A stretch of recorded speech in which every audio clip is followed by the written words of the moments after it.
One way I can describe this week's episode of Fate Stay Night Unlimited Blade Works is ideals and desires, because this episode was not an action episode, and we all know that action sequence from Ufotable is always a greatness section of the episodes. So overall what happened was this episode, whatever they're planning on how do we defeat Caster's master and Caster herself. So they obviously, went to freaking Shiro's house because Emiya really didn't show up to the whole regular meeting with Isaac or Issei. Oh yeah, Issei's name, so that was Isaac. Issei, so she was waiting for him at school, whatever, and he didn't show up. So she decided to go to his house and have them meet there. And it was kind of awkward too because you could see some little romance developments. You could see the whole visual novel type romance developments in that episode, and I really loved it because freaking Emiya was all awkward and stuff. And it was kind of showed me how this is how a normal relationship between a male and a female friend so it does work. It's not like all that weird whack ass shit. It's kind of realistic in a way, which I kind of did like. But overall, it was more of a planning episode on how you defeat Caster, also Caster's master as well. How do you defeat Kuzuki Sensei as well, and also Kuzuki Sensei never showed up to school because he's probably gonna stay at Rudo Temple and not show up anymore. He's probably gonna resign somehow because obviously basically two students, so basically two mages, found out there's actually a master of basically figuring a servant that's basically committing such sins, so he's not really gonna show up as well. Also, what I loved about this episode, because we gotta find out more about Archer's ideals and his desires, and a little bit more development in Shiro's character as well, and more of Archer's character mainly. And I get to see that they both are basically yin and yang, and they think differently because Archer fights for himself, as Shiro also fights for like more other people. He likes to help other people, and Archer said that if your desire is to help people, that is okay because that is your desire. But if that's another person's desire, then that's not really okay. That's meaningless. A fantasy, whatever. And it's I wanted to rewatch that scene one more time to understand what he's trying to say. And I kind of get it because he's always a lone wolf. He always fights for himself because whatever crime punishment you do, that's on your hands because that was your desire. Whatever circumstance happened, you have to deal with it. But somebody else, they're just meaningless fantasies, whatever. And also saying that you should drag your ideas to death row because ideals might be the death of him, just like how he almost died, but thankfully he got saved by freaking saving everybody else. But that was just a more interesting part of this episode. Also, how freaking Rain was also talking about, do you personally enjoy using magic and not for others? Because we can see that Emiya really does care for others, and we can see that along the episode. But apparently, Rin also doesn't really care for others. I think, I don't know if Rin doesn't care for others. We don't know that as of yet. But she does fight for herself, and when she can help people, she does help it. But Emiya purely cares for helping others because even without being a mage, he was always helping other people because he wanted to be a hero of justice,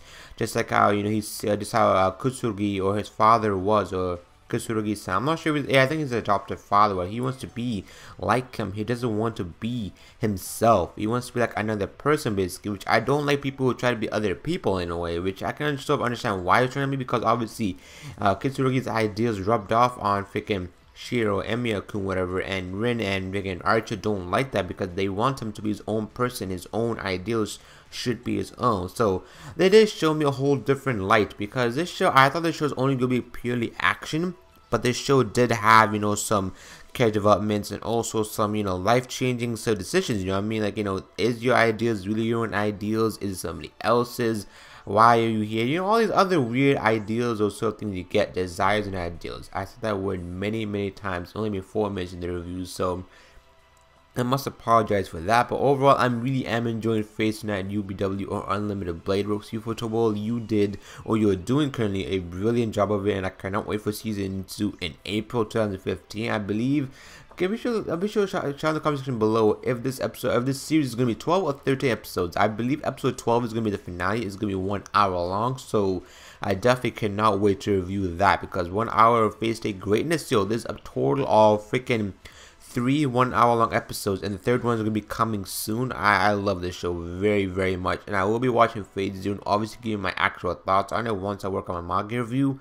I'll definitely be doing like a review of Fate Zero, because that show is basically a prequel, and I might watch it after the first season, the first half, because I heard from a friend on Twitter it does clear up some things about the whole Fate Stay Night, whole circumstances, everything else. Because remember, I'm watching the UBW route, not the actual Fate Stay route, because, well, because they're basically alternatives, and basically this is like a remake of the original Fate Stay Night, or this actually like, you know, a remake of the Fate Stay Night UBW movie, which is obviously making to anime, which was a very good choice they did. But overall, be sure to let me know what you guys thought of this episode of Fate Stay Night UBW in the comment section below. Also be sure to like the video, this helps the video a lot. Follow me on Twitter if you do so inclined to. Everything is linked in the description below. But I feel like there's a lot more I also want to say about how, how Rin wanted to stay at freaking Shiro's house for the night. Oh yo, she was hilarious. And freaking Fujina Sensei came in, yo, she was blackmailing her and everything, yo, it was hilarious. That scene was, I kind of laughed out. I'm not laughing right now, but I was hysterically laughing.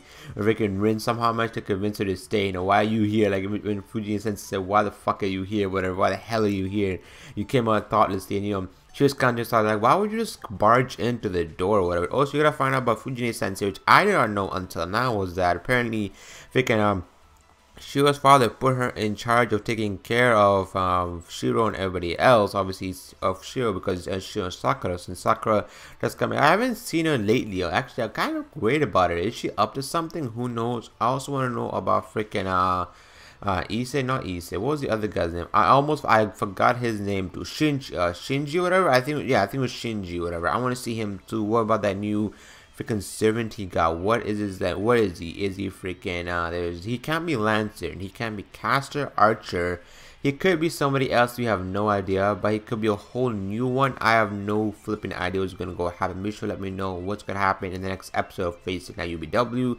You know, you can let me know, but just don't be sure to spoil it for me. If you've seen the original Fate Stay Night, just let me know, like, your little hints and everything else, just so I could be more hyped up for the 1 hour special. I believe episode 12 is going to be the finale. The next episode, or episode 13, is going to be the finale. I have no idea. If I do know, I'll be sure, you know, maybe do like an annotation or correct myself in the description below. So overall, like the video if you did enjoy it.